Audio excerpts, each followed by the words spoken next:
You think you need motivation to build discipline. You don't. Motivation is unreliable. It disappears the moment life stops feeling convenient.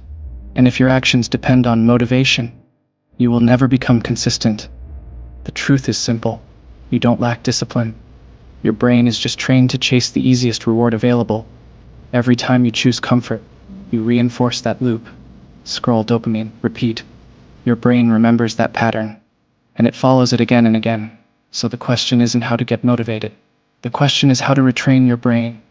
Because discipline is not built from emotion, it's built from patterns.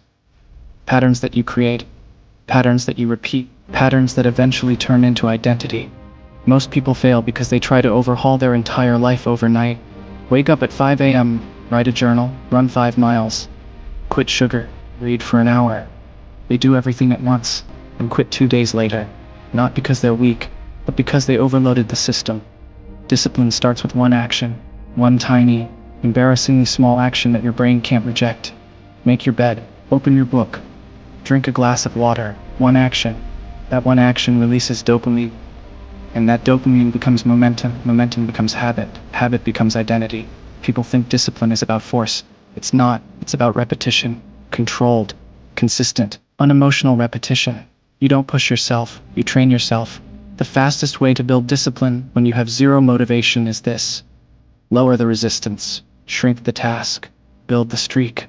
When you shrink the task, you remove the mental barrier. When you build the streak, you attach dopamine to consistency. And when dopamine connects to consistency, discipline becomes automatic. If you can't study for an hour, study for 2 minutes. If you can't work out for 30 minutes, do 5 push-ups.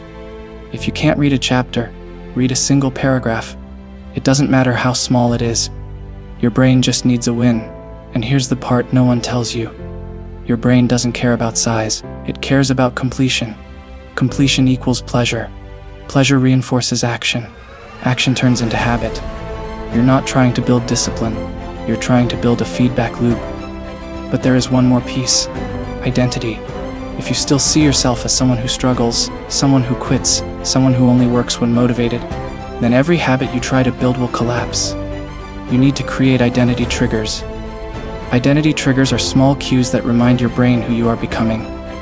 A note on your wall, a phrase on your phone, a message you see every morning. Simple reminders like, consistency is who I am, not motivation.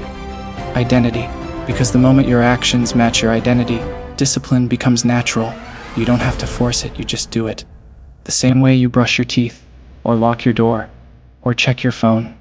Identity drives behavior. You don't need motivation to change your life. You need a system that makes discipline easier than failure. Small wins, daily repetition, visible streaks, identity triggers. A feedback loop that rewards effort, not outcome. If motivation appears, good. If it doesn't, irrelevant. Because you're not relying on emotion anymore. You're relying on structure. And when structure becomes habit, you become unstoppable. Not because you feel like doing the work, but because you built a mind that does it anyway. That is real discipline. The kind that stays. The kind that scales. The kind that survives even when everything else falls apart. Be elite. Stay elite. Jump here for more videos, and I will see you on the next one.